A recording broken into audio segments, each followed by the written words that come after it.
आदाब, नमस्कार। मैं यास्मीन और आप देख रहे हैं जी जम्मू कश्मीर लद्दाख। खबरों की शुरुआत करें। आपको बताएं कि जम्मू कश्मीर की वजीर सेहत सकीना इट्टू ने गवर्नमेंट मेडिकल कॉलेज अनंतनाग में एक मॉडर्न MRI यूनिट का इफ्तिताह किया है। ये यूनिट टेरिटरी के नए मेडिकल कॉलेजों में पहली ऐसी एडवांस तशखीसी सहूलत है। साउथ कश्मीर के लोगों की ये पुरानी मांग थी कि जो अब पूरी हो गई है।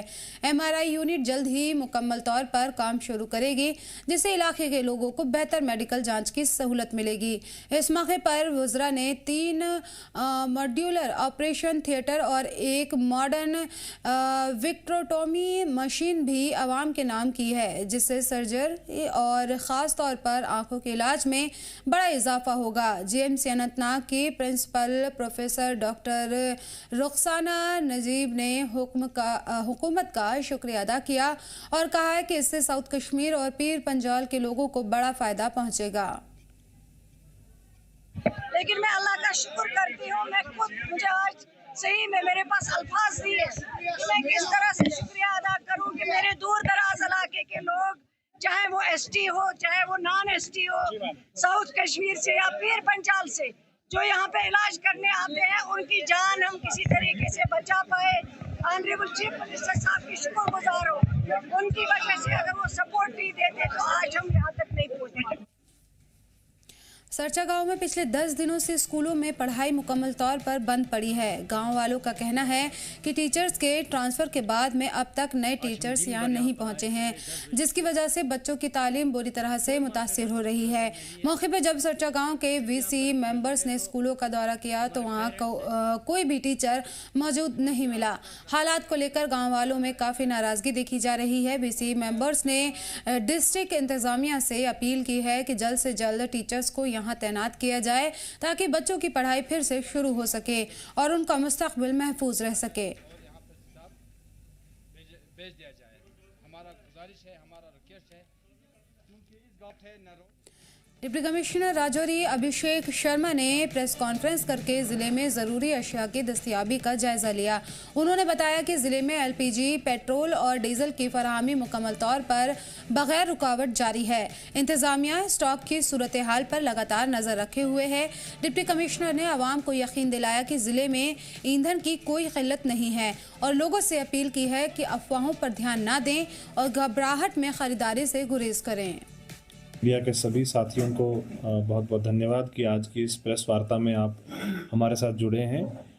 एक बहुत संजीदा मुद्दा है जो हर व्यक्ति के साथ जुड़ा हुआ है, जिसके बारे में आपने मेरे को अवगत कराया है। अवेलेबिलिटी ऑफ एसेंशियल कमोडिटीज़, जिसमें LPG, petrol, diesel, food grains और फर्टिलाइज़र्स और इस तरह की जो एसोसिएटेड हमारी कमोडिटीज़ हैं, उनके बारे में ये एक आम मानना है कि क्योंकि ये मैक्सिमम इंपोर्ट होता है, चाहे वो फर्टिलाइज़र्स हैं चाहे वो पेट्रोल और पेट्रोलियम प्रोडक्ट्स हैं, तो उस पे बिकॉज ऑफ द सिचुएशन एक इश्यूज़ हैं और इसके साथ साथ जो हमारा डिस्ट्रीब्यूशन नेटवर्क है उसको एकदम ट्रांसपेरेंट और क्लियर रखना है। इस चीज़ के लिए 3-4 प्रयास डे 1 से किए गए हैं। सबसे पहले डिस्ट्रिक्ट लेवल पे कंट्रोल रूम इस्टेब्लिश किया गया है, जिसमें कोई भी व्यक्ति जिसको कोई ग्रीवांस हो, जिसको लगता है कि उनको जेन्युइन कस्टमर्स को LPG नहीं मिल रहा, वो उस ग्रीवांस मैकेनिज्म का यूज़ कर सकते हैं। गुलाम हसन मीर ने गुलमर्ग में मिशन सब्जार के तहत शजरकारी की है। जेके अपनी पार्टी के सीनियर वाइस प्रेसिडेंट और साबिक काबीना वजीर हसन मीर ने गुलमर्ग में शजरकारी मुहिम चलाई। पार्टी कारकुनान ने हिस्सा लिया और 100 से ज़्यादा पेड़ पौधे लगाए। उन्होंने कहा है कि गुलमर्ग हम सभी का है और इसकी कुदरती खूबसूरती और हरियाली को बचाने के लिए हर शख्स को कम से कम एक पेड़ लगाना चाहिए। सभी स्टेक होल्डर्स को मिलकर गुलमर्ग की सफाई और हरा भरा माहौल बनाए रखने की जिम्मेदारी लेनी चाहिए। सब्जार के तहत यहाँ 100 के करीब पेड़ लगाए। मैं अपनी पार्टी के इन कारकुनान को मुबारक दे रहा हूँ। ये जो आज ये कर रहे हैं ये कल का बचाव है। हमें अपने फ्यूचर को बचाने के लिए, यहाँ के एनवायरनमेंट को बचाने के लिए पेड़ लगाने की ज़रूरत है। जंगलात जम्मू कश्मीर की एक पहचान थी, वो मुतासिर हो गई है। नए सिरे से मिशन सब्ज़ार के तहत जो यहाँ मिशन चल रहा है, हम उसको सपोर्ट करते हुए आगे ले जाना चाहते हैं। मैं यहाँ पर महकमा जंगलात का शुक्रगुजार हूँ कि उनके इश्तराक से उन्होंने हमें दरख्त प्रोवाइड किए और हमारे कारकुनान ने यहाँ इस पैच को जो दरख्तों से खाली हो चला था, इसमें पौधे लगाकर फिर से हमारी कोशिश होगी यहाँ जंगल उभर। आज का जो प्लांटेशन ड्राइव था, ये हमारे अपनी पार्टी के जो सीनियर वाइस प्रेसिडेंट हैं गुलाम हसन मीर साहब और जो साबका काबीनी वज़ीर भी हैं और जो बिलोंग करते हैं गुलमर्ग कॉन्स्टिट्यूंसी को, उन्हीं की जो है सदारत में आज यहाँ पे टंगमर्ग में जो भी पार्टी के लीडरान थे, उहदेदार थे, वर्करान थे अपनी पार्टी के, उन्होंने जो ये कावनार है गुलमर्ग रोड पे एक जगह, इसके करीब ये एक मैदान जो है, इसमें जंगल काफ़ी सारे जो है पेड़ पौधे कट गए थे, काफ़ी गिर गए थे, ये खाली पैच हो गया था, उसमें जो है मिशन सब्ज़ार के तहत आज शुरू किया पौधे लगाना।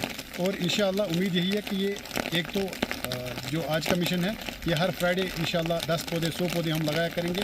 आज भी 100 के करीब लगाए, ताकि जो आने वाला हमारा भविष्य है वो सही रहे और हर जगह जो है हमारे सरसब्ज़ मैदान, पेड़ पौधे जो हैं, ये इनकी हिफाजत भी हो पाए, उसके लिए भी हम भी जो है कोशिश करेंगे। और इसी मिशन के साथ हम चाहते हैं सारे लोग जो भी खासकर हल्का इंतखाब गुलमर्ग के लोग हैं, चाहे उसमें बच्चे हैं, बुज़ुर्ग हैं, नौजवान हैं, वो सब आएँ हमारे साथ, क्योंकि हम कल के बचाव के लिए कर रहे हैं। इसमें हर एक को जो है अपना कंट्रीब्यूशन देना चाहिए, कम से कम एक पौधा हर किसी को लगाना चाहिए।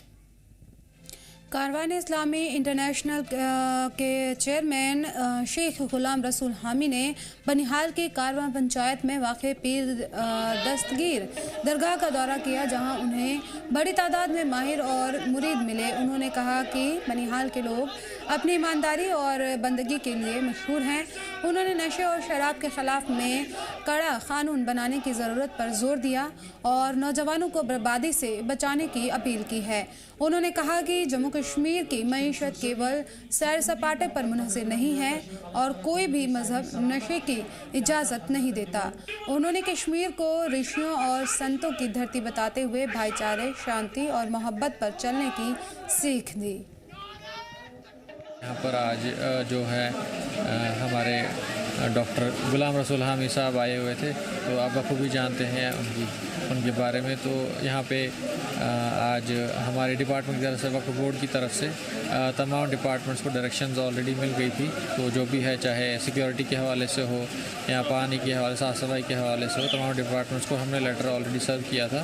तो और ये प्रोग्राम बहुत ही, जुम्मा की नमाज़ अदा की गई और प्रोग्राम बहुत ही अच्छा रहा है। यहाँ पे अगर अदा करते हैं एडमिनिस्ट्रेशन का, तो तमाम तहसीलदार साहब का हो या SHO साहब हो या एग्जीक्यूटिव अफसर म्यूनसिपल कमेटी हो, तो तमाम डिपार्टमेंट्स का हम शुक्रगुजार हैं। सर, आप देख रहे हैं कि बनिहाल शेख अब्दुल कादिर जिलानी रहमतुल्लाह अलैह के दरबार में मौलाना डॉक्टर गुलाम रसूल हामी साहब आज जिन्होंने यहाँ दरगाह बनिहाल के जो पंचायत कराव में शेख अब्दुल कादिर जिलानी रहमतुल्लाह अलैह की दरगाह है, यहाँ पे पहली बार बनिहाल में आपने तशरीफ़ लाया, काफ़ी जोश से लोग आपका इस्तकबाल हुआ है, आपने रूहानी महफिल यहाँ सजाई, तो माशाल्लाह लोग खुश हुए। तो क्या कहना चाहेंगे इस मुबारक मौके पर? बिस्मिल्लाहिर्रहमानिर्रहीम, अला इन्ना अवलिया अल्लाहि ला खौफुन अलैहिम वला हुम यहज़नून। अल्लाह ताला की सरज़मीन जहाँ पर भी है, दुनिया की हर गोशे गोशे में, हर खित्ते खित्ते में अल्लाह ताला के रोशन मीनारे जो है ज़मीन पर, वो अवलिया कामिलीन ही होते हैं और वो है और क़यामत तक रहेंगे। यही वजह कि अल्लाह ताला ने पूरे कायनाती इंसानियत के लिए जो रोशन मुस्तकबिल रखा है, वो अवलिया कामिलीन के ज़रिए, रिशानी बासफ़ा के ज़रिए, सूफियानी कामिलीन के ज़रिए से नबियों रसूलों के बाद सल्लल्लाहु अलैहि वसल्लम ये सिलसिला जारी रखा और क़यामत तक रहेगा इंशाअल्लाह। इसी सिलसिले में कई सालों से बानिहाल के हमारे जो अज़ीज़ है उलमा है, तो इन्होंने बड़ी कोशिश की कि मैं कभी यहाँ हाज़िर हो जाऊँ। बहुत सारी कोशिशें की हैं, लेकिन मसरूफियत की वजह से मैं आ नहीं पाया, लेकिन आज ही अल्लाह ताला ने मुकर्रर रखा था और मैं हाज़िर हुआ। वाकई तौर मैंने देखा कि इन लोगों के अंदर जो हुज़ूर अलैहिस्सलाम के तई इश्क है और जो अवलिया कामिलीन के तई इश्क है, मोहब्बत है, उसका इजहार जो उन्होंने किया मुझ गुनहगार से मोहब्बत करके, ये मैं इंशाल्लाह आज की इस साल के डायरी में इंशाल्लाह हुर्फ़ अव्वल और हुर्फ़ आगाज़ पे रखूँगा इंशाल्लाह। सुभान अल्लाह, सुभान अल्लाह। टूरिज़म के ही वजह से हमारा सब कुछ नहीं चलता है, बल्कि हमारा बुनियादी चीज़ पहले ईमान है और ये हमारी ईमान का हिस्सा है। हम किसी भी उस मज़हब से ताल्लुक़ रखने वाले इंसान जिसके मज़हब में अगर इसका जवाज़ हो, हम उसको रोक नहीं सकते हैं, लेकिन कम अज़ कम इतना है कि हमारे नौजवानों का रोशन मुस्तकबिल तारीख हो रहा है ड्रग्स और मुनश्शात की वजह से और शराब की वजह से। इस पर सख्त तरीन कानून साजी करने की ज़रूरत है। मैं यह बात मैंने क्यों कही यहाँ पे, ये उनके अवलियाई कामिलीन और सालिहीन का ये तरीका रहा है कि पाकीज़ा मुनज़्ज़म और मुनज़बित माशरे की तामीर के लिए जो अवलियाई कामिलीन ने काम किया वही तो रहते दुनिया तक रहेगी ना, क्योंकि हर दिल के अंदर इश्क की हरारत के साथ साथ इंसानियत की बका की शमा जलाना, वो लो रोशन रखना, वही असल में सालिहीन और ऋषियानी बासफ़ा का काम। मैंने मौलाना साहब ज़्यादातर हमने देखा है पूरे वर्ल्ड में कि जो भी सूफियत के साथ ताल्लुक़ रखने वाले हैं या औलिया किरामों के साथ जो मोहब्बत करने वाले लोग हैं, अब ज़्यादातर हमें वो देखा कि वो ज़्यादातर भाईचारा, मोहब्बत, आपसी एक दूसरे की मदद करना चाहते हैं। ज़्यादातर इनका तर्स यही रहा है। देखिए, सूफिया के यहाँ कतई तौर इख्तिलाफ़ात की कोई गुंजाइश नहीं रहती है। इख्तिलाफ इंसान की फितरत में होता है और उससे इंसान बच नहीं सकता है, लेकिन वहाँ टॉलरेंस होती है और इतनी गुंजाइश है एक दूसरे को कबूल करने की, वो एक दूसरे को सहने की, एक दूसरे को लेने की, वो और किसी के पास नहीं है। इसीलिए ये जो सरज़मीन है, ये इसलिए स्पिरिचुअल अर्थ क्यों इसको कहा जाता है, जन्नत क्यों कहा जाता है इसको, ये जो स्पिरिचुअल रिलेशन है हमारी, ये इसी बुनियाद पर है कि हमारी जो नशो नुमा और हमारी जो तरबियत हुई है वो स्पिरिचुअल थेरेपीज़ की वजह से हुई है। ये थे हमारे साथ डॉक्टर गुलाम रसूल हामी साहब, जिन्होंने आज बानीहाल पीर दस्तगीर साहब आस्तान आलिया का दौरा किया, यहाँ खिताब किया और यही तरस दिया है लोगों को, नौजवानों को, कि प्यार, मोहब्बत, आपसी भाईचारा जो है उस पर ज़्यादा तरस देना चाहिए और यही हमें सूफिया किराम, औलिया किराम हमेशा सिखाते आए हैं। मैं खुर्शीद अहमद, जी मीडिया के लिए, बानीहाल रामन से। मजलिस उलमा लेह और अंजुमन इंतज़ामिया लेह ने मेन मार्केट लेह में ईरान के लिए डोनेशन कैंप लगाया। लोग अपनी इस्तियात के मुताबिक नकद, जेवरात, कपड़े, बर्तन वगैरह देकर ताउन कर रहे हैं। अंजुमन इंतज़ामिया लेह के यूथ प्रेसिडेंट इम्तियाज़ ने बताया कि लेह अपनी कम्युनल हारमोनी के लिए मशहूर है। पहला डोनर एक बौद्ध था जिसने 3000 रुपये दिए। अब तक तकरीबन 7 लाख रुपए नकद जमा हो चुके हैं। इसके अलावा और भी आइटम्स हैं। इस मौके पर प्रेसिडेंट इम्तियाज़ ने ऑक्शन का ऐलान किया और इतवार को मुनक़िद होगा ये, ताकि और ज़्यादा मदद इकट्ठा की जा सके। और जैसे कि आप सबको मालूम है, अभी दुनिया के सबको मालूम है ईरान में क्या इंसिडेंट हुआ था बीते 1 महीने पहले। उसी के साथ साथ फिर हमारे कुछ स्कूल, ईरान में कुछ स्कूल भी उसमें नाबूद हो गए थे, और उनको जो इसराइल के आटे के बाद उसकी इसी तरह फिर हिंदुस्तान के कई इलाकों में डोनेशन कैंप चल रहे, जिस तरह कश्मीर में चला, कारगिल में चला, अभी लेह में भी चल रहा है, जो कि बीते कुछ हफ्तों से चल रहा है लेह में भी। अभी आज अंजुमन इमामिया लेह और मजलिस उलमा लेह की जानिब से लेह के मेन मार्केट में आज डोनेशन, जो कि आज सब अच्छा ये रहा कि लद्दाख कम्युनल हार्मोनी के लिए माना जाता है। सबसे पहले फर्स्ट डोनर जो हमारे बुद्धिस्ट कम्युनिटी से आए थे, उन्होंने फर्स्ट डोनेट किया है। इसको इनोग्रेशन करने वाले हमारे बुद्धिस्ट कम्युनिटी के सदस्य ने किया था। उम्मीद करते हैं कि ये डोनेशन सबके लिए एक अच्छा पैगाम जाए, कम्युनिटी का मैसेज दे। उम्मीद करते हैं इससे भी बढ़कर चढ़ के इसमें लोग जुड़ेंगे। बांदीपुरा में एसके स्टेडियम में कैप्टन विशाल भंडरल मेमोरियल वॉलीबॉल टूर्नामेंट मुनक़िद किया गया और ये मुकम्मल हो गया कामयाबी के साथ। इस मुकाबले में उत्तर प्रदेश के 40 उत्तर कश्मीर के 40 टीमों ने हिस्सा लिया, जो कौमी रुझान और खेलों के तय जोश को दिखाता है। खिलाड़ियों ने इंडियन आर्मी का शुक्रिया अदा किया। उन्होंने इस टूर्नामेंट के ज़रिए नौजवानों में यकजहती और खेल भावना को बढ़ावा दिया। बहुत अच्छा, बहुत बढ़िया टूर्नामेंट था सर, बहुत अच्छा लगा यहाँ पे। हमारे 2-3 प्लेयर अभी नेशनल खेल रहे हैं, अभी आए हैं नेशनल खेल के, अभी तैयारी कर रहे हैं, नए प्लेयर्स भी आ रहे हैं, वो भी इंशाल्लाह नेशनल में जाएंगे। बांडीपुरा साइड में इसका ज्यादा एक्सपोजर नहीं है, लेकिन इंशाल्लाह आगे बहुत नए खिलाड़ी निकल रहे हैं। अभी मैं बोल रहा हूँ कि ज्यादा एक्सपोजर, ऐसे ज्यादा टूर्नामेंट होनी चाहिए, उसी से बहुत सारे अच्छे प्लेयर्स निकलेंगे बांडीपुरा की साइड से। उधमपुर पुलिस की तरफ से डीपीएल उधमपुर से मुनक़िद शहीद PSI Deepak Sharma memorial sports tournament का इख्तिताम पजीर हो गया है, जिसमें मुख्तलिफ खेल मुकाबले कराए गए। सवासर पर एसपी उधमपुर मौजूद रहे। इस टूर्नामेंट में उधमपुर ज़िले के मुख्तलिफ इलाक़े से खिलाड़ियों की अलग अलग खेल मुकाबलों में हिस्सा लिया। आपको बता दें कि 2 साल पहले पीएसआई दीपक शर्मा गैंगस्टर के साथ में मुठभेड़ में जम्मू में शहीद हो गए थे और हर साल पुलिस उनकी याद में टूर्नामेंट मुनाकिद करती है। इस मौके पर सीपीआई दीपक शर्मा के अहले खाना भी मौजूद रहे। देखिए, आज पीएसआई मार्टियर दीपक शर्मा जो उधमपुर के एक सन ऑफ द सॉइल है और उधमपुर की धरती से जन्मे हुए इस बहादुर अफसर ने जो है वर्ष 2024 में आज ही के दिन गैंगस्टर्स के साथ मुठभेड़ में अपने प्राणों की आहुति दी थी। उनकी याद में और उनके स्मरण में जो है उधमपुर पुलिस द्वारा martyr PSI Deepak Sharma memorial sports tournament का आयोजन किया गया है। इसकी शुरुआत हमने लास्ट ईयर की थी, उनकी पहली एनिवर्सरी पे, और ये साल उनकी दूसरी एनिवर्सरी का साल है। ये प्रयास है कि हम हमारे शहीदों के नमन करें और उनके जो कुर्बानी है, उनका जो बलिदान है, वो सदैव जो है यहाँ की युवा पीढ़ी को प्रेरित करता रहे। उसके लिए ये छोटा सा प्रयास है हमारा। हम यही प्रार्थना करते हैं कि जो हमारे शहीद हैं उनके परिवारजन हमेशा सुखी रहे, सफल रहे और हमें ये ताकत मिले कि जो हमारे शहीदों का बलिदान है उससे प्रेरित होकर अच्छा काम हम करते रहें। आज उनका दूसरा शहीदी दिवस है और ये दूसरे साल की टूर्नामेंट है और सबसे बड़ी बात ये है कि इसमें नंबर ऑफ़ जो इवेंट्स हैं वो ज़्यादा इंक्लूड किए गए हैं। लास्ट टाइम इसमें सिर्फ वॉलीबॉल था, इस बार खो खो है, टग ऑफ वॉर जो इसमें हुई है।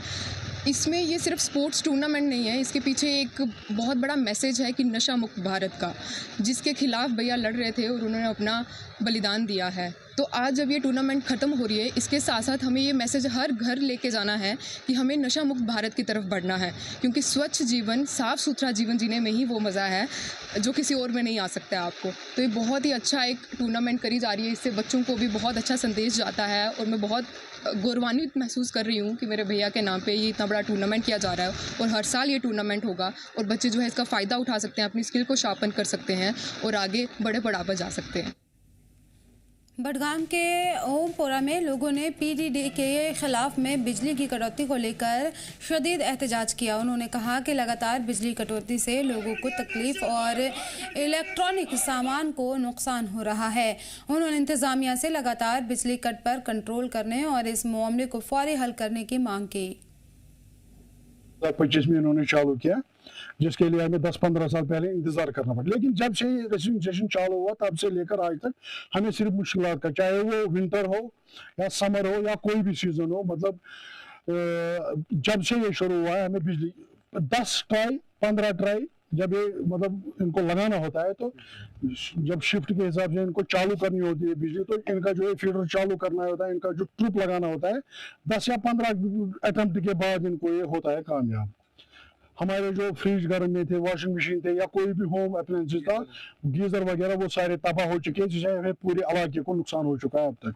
हमने कई बार मुतलका इनके एडब्ल्यू साहब के साथ भी, इनके जो भी इंचार्ज साहिबान यहाँ थे, उनसे हमेशा यही गुजारिश की है आप इसमें प्रॉपर देखिए, आपका ये मतलब जो फीडर सिस्टम है, 2 फीडर का सिस्टम था, 1 पे 5 गाँव चला रहे हैं इस वक्त, ये एक बड़ा मसला है। 1 घंटे 24 घंटे में कट आउट होता है, बाकी 24 घंटे उनको बिजली मुहैया होती है। हम पूरा पावर फटा रहा है, हमको बस 1 घंटा रहेगा, 3 घंटे ब्रेक, समझ में नहीं आता इसमें क्या प्रॉब्लम है। इधर बोलते हैं हमारा ठीक है, उधर बोलते हैं फॉल्ट आ गया, कुछ और है, हम बीच में हम खराब हो गए, जबकि मीटर सब गाँव में लगे हैं। उस टाइम बोला मीटर लगेंगे तो 24 घंटे बिजली रहेगी, बिजली का खाली नाम निशान है। 10 बार ट्राई करेंगे तब लगेगा। घर में चाहे गीजर है, राइस कुकर है, कुछ भी हो, वो सब खराब हो गए हैं। समझ में नहीं आता फीस, जबकि हर किसी का नियल है, फिर भी बिजली नहीं रहती है। अब आप क्या चाहते हैं? हम चाहते यही हमारे साथ इंसाफ किया जाए। हमको इससे पहले सिडको का पावर था, वो अच्छे से चल रहा था, न उस टाइम मीटर था न कुछ था, फिर भी हमको मेरे ख्याल से 18 घंटे बिजली रहती थी। आज जबकि मीटर है तो हमको दिन में 3 घंटे रहता है। ये बहुत बड़ा मसला है, जबकि 100% मीटर लगे हुए हैं।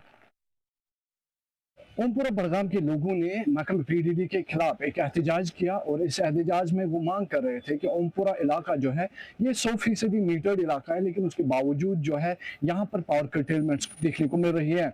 उन्होंने मजीद कहा कि यहाँ पर हाल ही में जो रिसीविंग स्टेशन बना है तो वहाँ से ही जो है पावर को काट दिया जाता है। हालांकि यहाँ के मकामी लोगों ने इंतजामिया से अपील की है और कहा है कि पावर कर्टेलमेंट्स को कम किया जाए और साथ साथ में अगर देखा जाए ये जो पूरा इलाका है मीटर्ड इलाका है और लोगों ने ये भी कहा कि हम फीस जो है वक्त पर भरते हैं, लेकिन उसके मुआवजे में हमें बिजली का यहाँ पर फुकदान है, कर्टेलमेंट्स हमें देखने को मिलती है, जिसकी वजह से यहाँ पर मकामी लोगों को काफ़ी मुश्किलात है। मजीद बात करेंगे यहाँ के मकामी लोगों से और जानने की कोशिश करेंगे कि इनके मुश्किलात क्या है। जिला बड़गाम से मैं जम्मू कश्मीर लद्दाख के लिए नूर। श्रीनगर जिला इंतजामिया ने पब्लिक एडवाइजरी जारी की है कि गैर ज़रूरी तौर पर बाहर ना निकले। अगले दिनों हल्की से दरमियानी बारिश और ऊंचे इलाकों में बर्फबारी, साथ ही 40 से 50 किलोमीटर घंटा की तेज़ हवाएं चलने का इम्कान है। इंतजामिया ने सयाहों, शिकारा चलाने वालों और डल झील और झेलम नदी के आसपास काम करने वालों को भी पानी में जाने से पहले महफूज हालात को यकीनी बनाने की ताकीद की है। इमरजेंसी हालात में DEOC या PCR से फौरन राब्ता करने की भी अपील की गई है।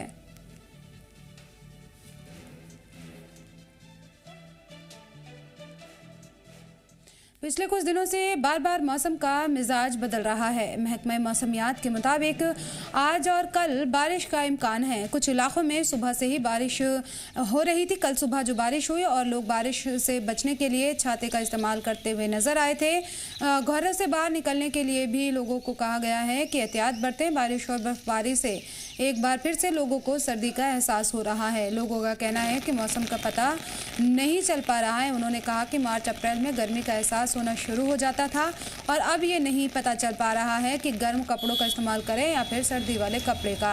महकमा मौसमियात के मुताबिक 6 और 7 तारीख को भी मौसम ख़राब रहने का इम्कान है। इसको देखते हुए लोगों से एहतियात बरतने की अपील की गई है। जहाँ तक बात करें हम मौसम की, तो ये पता नहीं चल रहा कि सर्दी का मौसम है या गर्मी का है।